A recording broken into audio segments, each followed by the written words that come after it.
Receiving simulator transmission. Uploading transmitted feed. Initializing playback sequence. Alright Seipher, we're ready.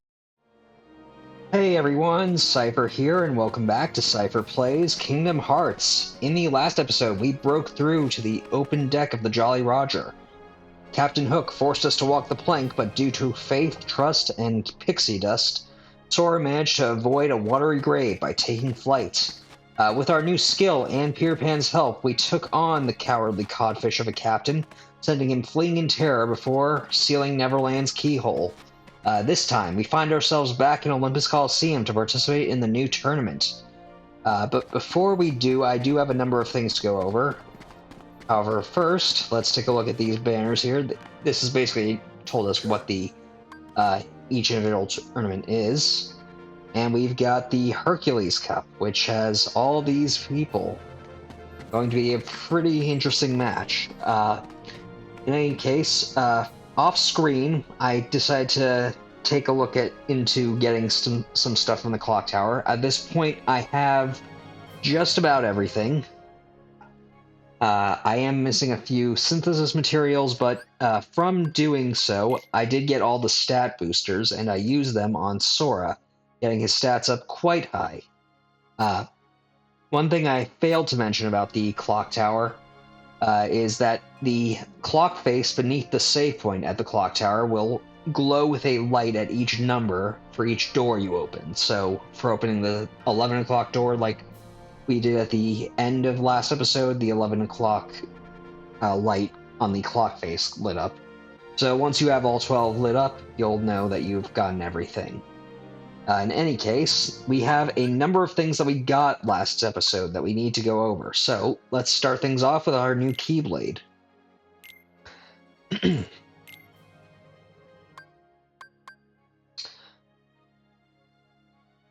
Our newest weapon is a gift from the boy who never grows up. This is the Fairy Harp.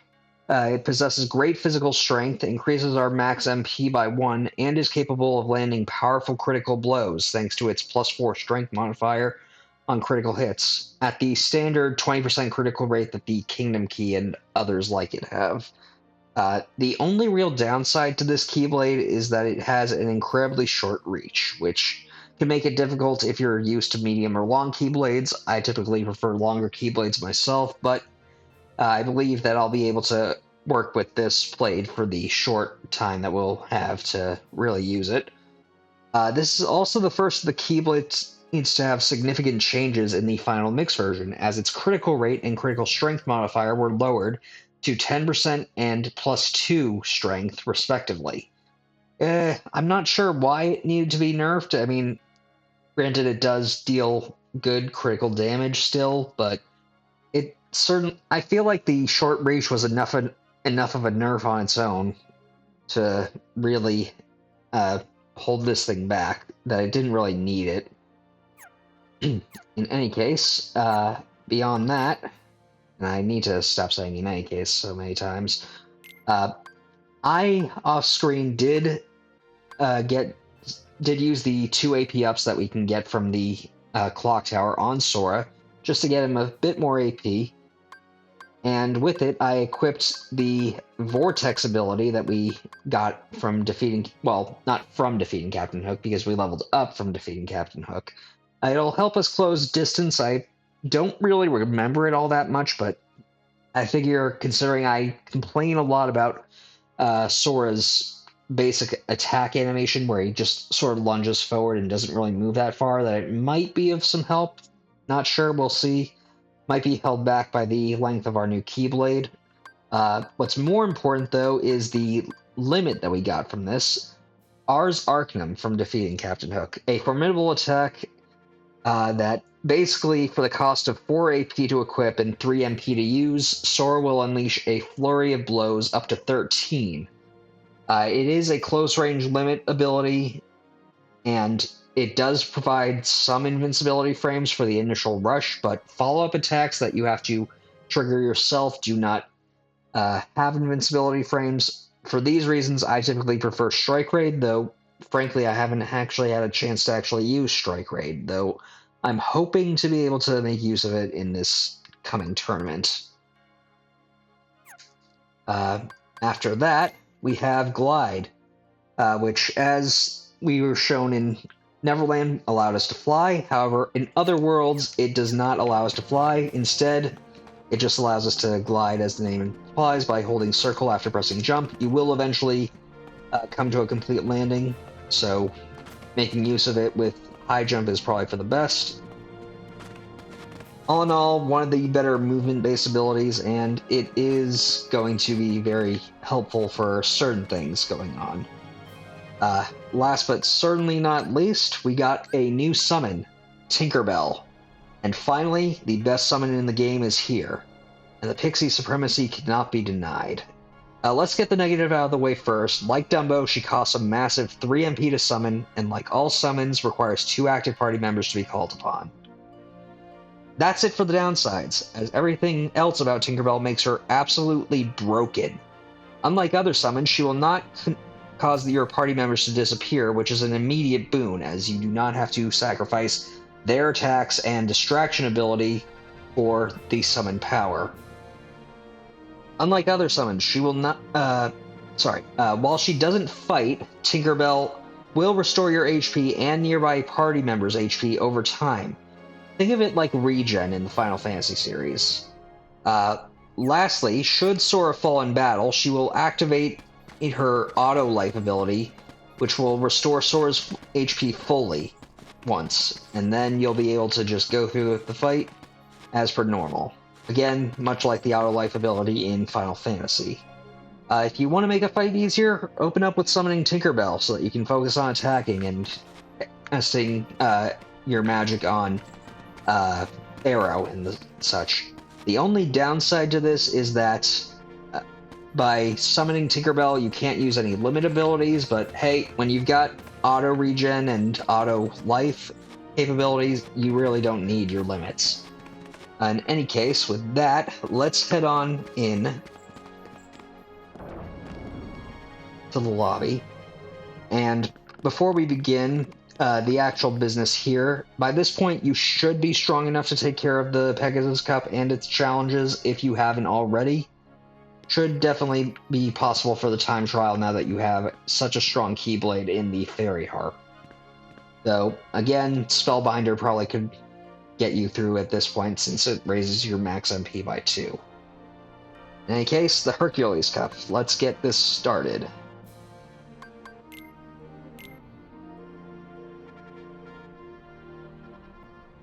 Same as before, 9 seats to conquer, and the enemies have gotten even tougher than the Pegasus Cup.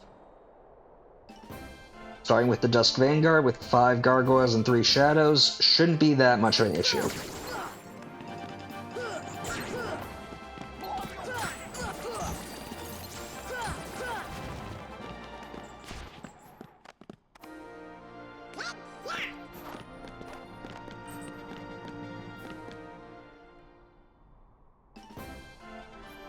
Okay, 4 White Knights, an Air Pirate, and 2 Barrels. And a Kamikaze attack that we really didn't need to take, but hey, we can easily deal, I suppose.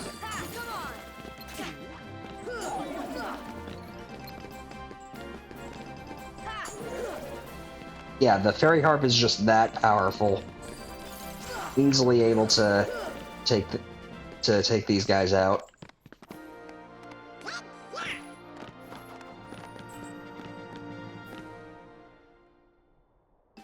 Okay, seed 7 Buccaneers, 1 Battleship, and 4 Pirates. Shouldn't be that much of an issue.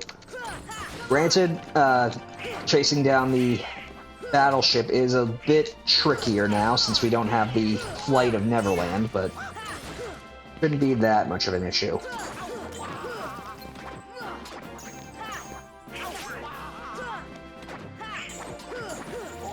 And I think that was Vortex right there, which... somewhat helpful. A bit slower than I remember, but just fine. And the keychain for the Fairy Harp is the feather in Peter Pan's cap. Interesting. I would have expected his pan flute, but I guess it already exists as the teeth of the Keyblade.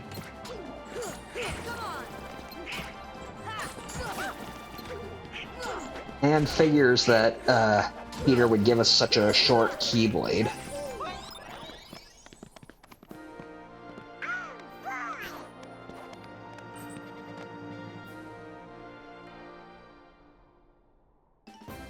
Okay, 5th seed, Mad Truffle. This is really just a freebie, so take the time to heal and just hit the truffle once. We get through to the next fight.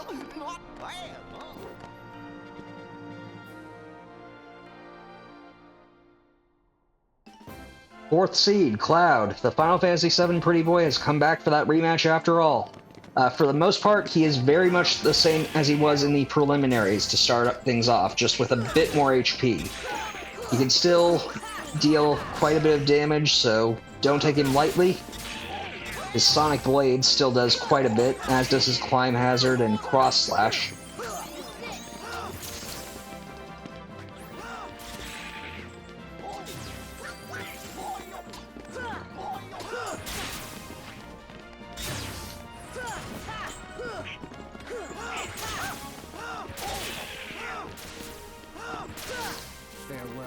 Okay, his new attack is Omni Slash, where he stops in the middle of the arena and will generally just fly around, swiping at you with his sword in a really fast manner. This can be a little tricky, but it's not all that much of an issue. Although he is certainly more powered up in it, and invulnerable to pretty much everything, so basically just focus on dodging when he's like that.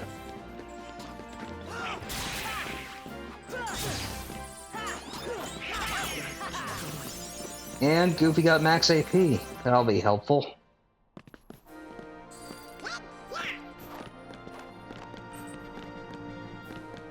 For winning, Sora obtained Metal Chocobo. We'll go over that after we get through this.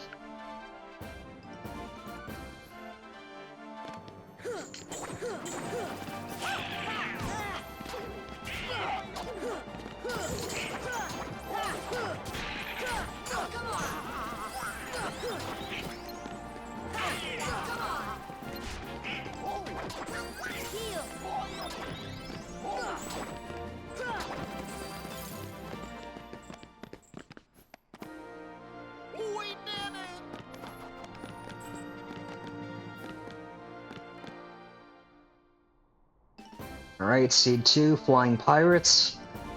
Shouldn't be all that difficult.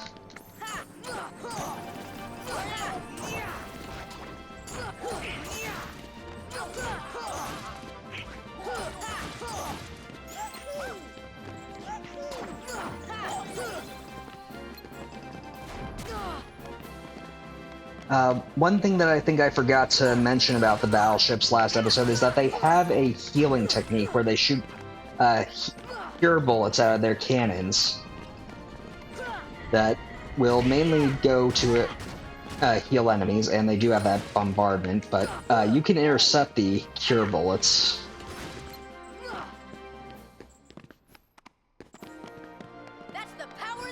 Alright, and finally on to the last seed. Show me what you've got. Hercules, wait. Let's go one-on-one. Oh, brother. What a show-off. What are we gonna do? Let him go alone, I guess. Good luck, Sora. I'm not gonna go easy on you. Well, we wouldn't have it any other way, though I kinda would prefer to have both Donald and Goofy here.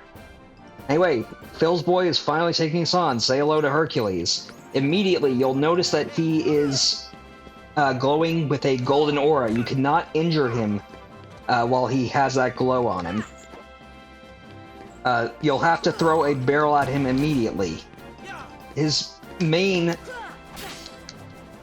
method of attack is that straight lunge.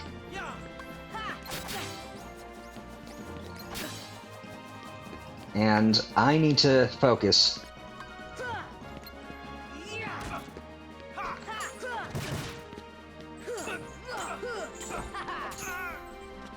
Okay, so he has that jump and shockwave to get his godly aura back.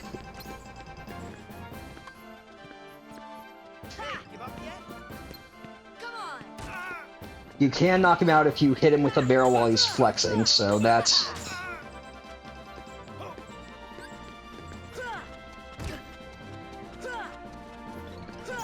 Okay, yeah, and you can tech him when he does that headbutt move, which can be very helpful. He also has that force field, but shouldn't be too much of an issue. And I think you have to be pretty close to cause the barrels to...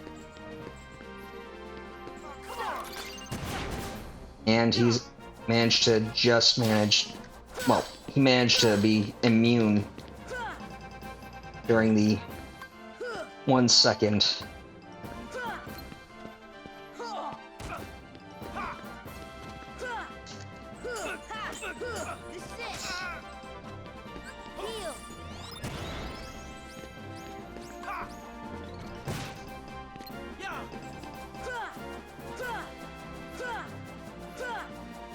Okay, that was strange.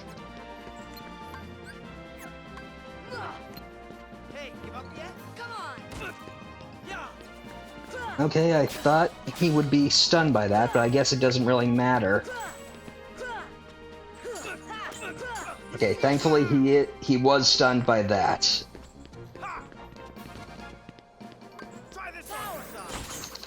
Okay, I did not mean to do that.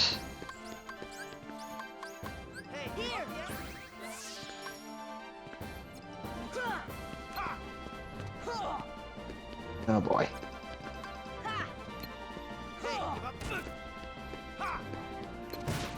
Okay, let's try this again. Strike raid. Okay, not the best showing, but it does give a lot of damage.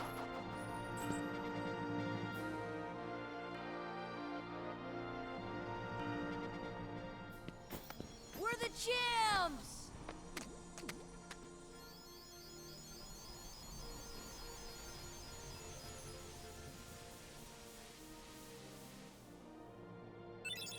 Goofy obtained Herc's shield.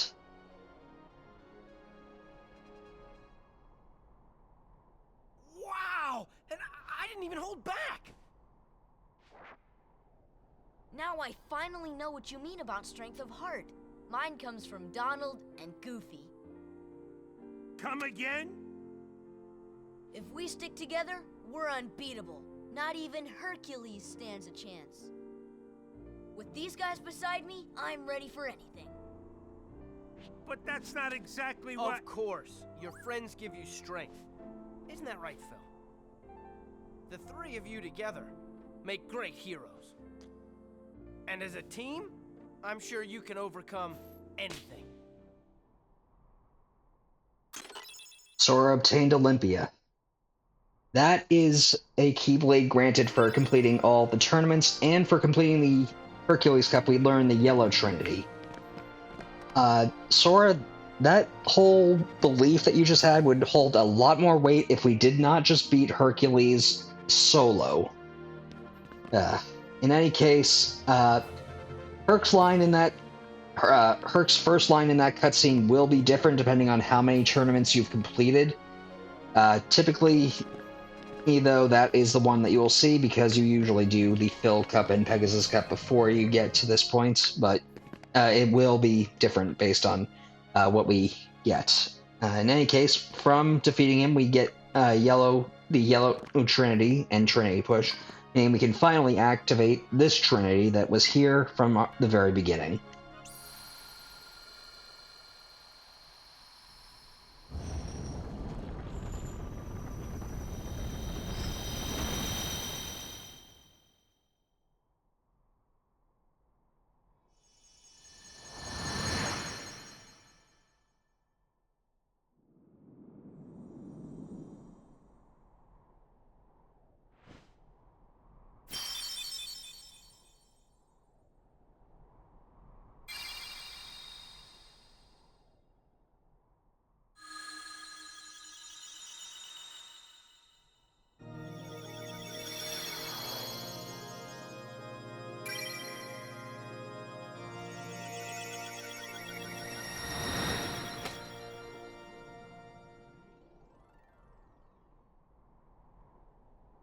Yep, that heavy block all this time blocked the world's keyhole. I can't imagine Hades looked very hard for that thing, but oh well. In any case, now we've got a bunch of stuff to go over, so let's start things off with actually Herc's shield for Goofy. It is a small shield boasting incredible strength at a whopping 9. It'll basically be the best weapon that you can give for Goofy right now if you want him to be purely offensive. I, however, kind of prefer the Dream Shield right now just because of the 2 MP that he gets from it, since it plays more into my supportive tank role, especially with it being a medium shield. I think that I'll be holding on to this for right now, but in the final mix version, this would probably be the better. Herc Shield would probably be the better option since the Dream Shield only gives 1 MP in the final mix version, so definitely want to keep a. You would probably want to upgrade to this, but I won't be doing that. In any case, now we've got 2 new Keyblades for Sora to go over, so let's go on down to them. Starting with the Metal Chocobo. Boasting incredible physical power and the second longest reach of any Keyblade, the Metal Chocobo is all about physical prowess. In exchange for its extra long reach and raw strength, the Keyblade is offset by lowering your max MP by 1 and having the worst critical rate of any Keyblade at a measly 2%. This is purely just raw damage from the basic attacks. That said, if the Fairy Harp is giving you trouble in the final seeds of the Hercules Cup, the Metal Chocobo can provide you the raw power boost to be able to get through and make it a lot easier to fight Hercules. So I would say if that fight is giving you trouble, definitely put it on. But I'm not going to because we have another new Keyblade in Olympia. A powerful reward for clearing all of the tournaments. Olympia offers a more balanced option from the Metal Chocobo. It has a medium reach, is difficult to deflect, and is around the same strength as Metal Chocobo, and has a solid 30% critical rate with a +4 strength modifier when landing critical hits. Oh, that reminds me. In the final mix version, the Metal Chocobo got nerfed slightly. It got its power lowered from 10 to 9, but hey, it's not that bad. Although it certainly makes Olympia more of an appealing option because its base strength got upped from 9 to 10. However, to offset this, its critical rate and critical strength modifier were lowered from 30% to 20% and from +4 to +2. Still a much better Keyblade in my opinion to the Metal Chocobo, which is why I will be equipping it. Probably would have fit more for that Yellow Trinity cutscene, but oh well, that's all we can do for right now. In any case, from winning the Hercules Cup, we've unlocked Sora's alone version for the tournament, which, when completed, nets us an Orichalcum, or a critical plus ability if you're playing Final Mix. From completing the Sora Solo Challenge, we unlock the Time Trial, which you know the drill at this point, 3 minutes to clear all 9 seeds. For completing the trial, we'll get a power-up in this version, or if you're playing the Final Mix, you'll get the Gravity Break Combo Finisher ability. All in all, this shouldn't be too difficult as the Mad Truffle Seed is basically a freebie. The only real stressors are the fights with Cloud due to his power, and Hercules due to his invincibility, requiring you to get lucky with the barrels. All in all, shouldn't be that difficult, but you won't have to worry so much because because there is a shortcut to it. Pausing and hitting restart during the Hercules battle during the time trial will cause you to start at the Hercules battle all over again, but your time will be frozen. This occurs in every version of the game except for the original Japanese version, so if you want to take the exploit, go ahead. I may end up taking it just in case this is giving me too much trouble off screen, but yeah, just letting you know it in case you want to take advantage of that. In any case, with all of that done, I'd say we've finished everything up that we can do for now. Like I said, I'll be completing the solo challenge and time trial off screen. Next time, though, we'll be going around the various worlds we've been to see what Glide and Trinity Push can acquire for us. I want to thank you all for watching, Until next time, stay gold. Playback sequence terminated. Transmission disconnected.